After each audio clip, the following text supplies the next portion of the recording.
I have been harassed by the police before and after joining the movement. Before the movement, here in DC, a lot of times the police will like drive up next to you and try to, I think the worst street harassment in DC comes from police that I've personally experienced. So just walking down the street, police slow down and, hey baby, can I get your number? Or you looking nice today? That, and with my daughter. So ever since she was a teenager, I've been pulled over and told that I wouldn't get a ticket if I gave him my phone number. And yep, beautiful 7th District.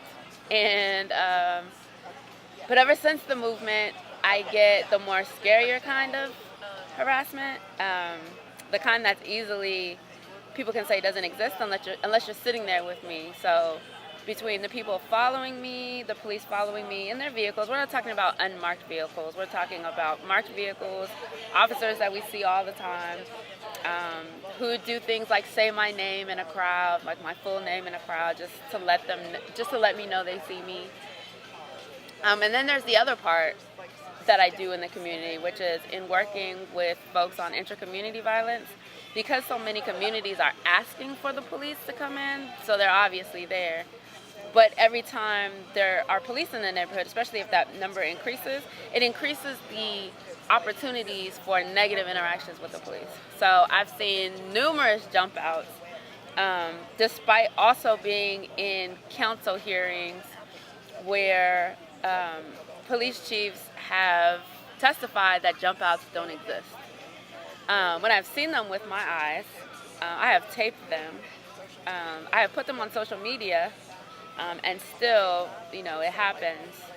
It's something that's normalized in DC, so a lot of the work that I do is listening to people basically talk about how it's still an everyday occurrence. I am also generally on the scene not long after a police murder in DC.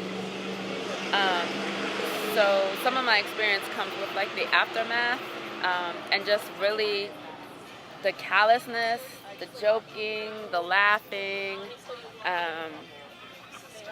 I've seen just last week at the latest police shooting, the police were telling the family to tell us to calm down, even though they were in the process of their own grieving. And then when folks were visibly upset because there was a lot of young folks who had seen this individual be murdered by the police, when they were upset, you saw 40 police officers just like walk towards them, and you're just like,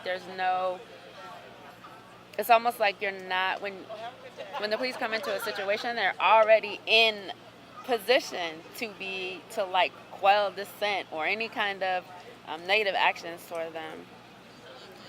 And I think people may be starting to see some of this because in working with intercommunity violence, if there's still shootings going on every day, stabbings, and they've increased the police by 25% and it's not stopping, we have to stop and ask ourselves, is it working? And the truth is it's not working.